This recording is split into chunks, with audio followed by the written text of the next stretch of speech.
Сәлеметсіздер ме? Бүгінгі ұстаз платформасына қалай өтініш тастаймыз? Сол туралы айтамын.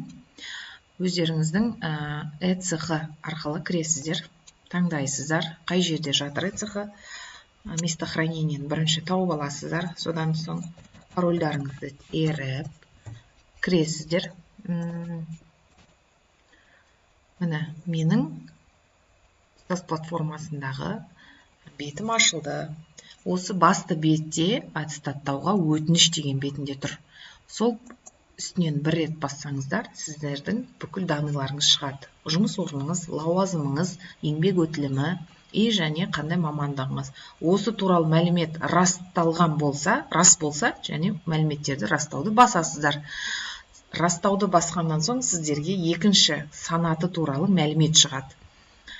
Міне, педагогсыз, қай уақыттан бері жұмыс жасайсыз, мерзіміңіз, қай уақытқа дейін педагог мерзіміңіз.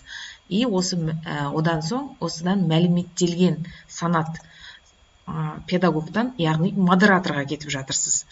Одан соң комиссия, яғни модераторларды сол жұмыс орныңыздағы комиссиялар қарайтын болғаннан кейін, жұмыс орныңызды белгілейсіз, ол автоматты түрде өзі шығады, өтініш беру. ПББ-мен де беруге болады өтініш, егер сіздер тест тапсырып қойған болсаңыздар, ал егер тапсырмаған жағдайда ПББ-сыз деп шығады. Енді мен тест тапсырып қойылған болғандықтан ПББ-мен деп шығып тұр. Мәліметтерді растаймыз, ары қарай кетеміз. Енді осы ПББ-ны растау үшін ПББ табылмады дейді. Нәтижесін алу керек бізге.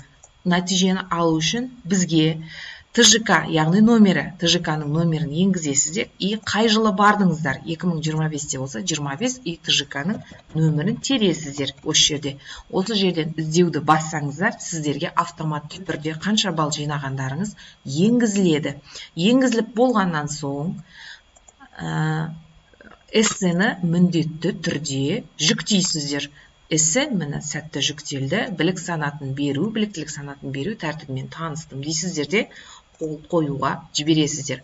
Қол қою ЭЦП-мен міндетті түрде қойылады. Және осы қадамдар арқылы сіздер аттестацияға өтініш жібере аласыздар.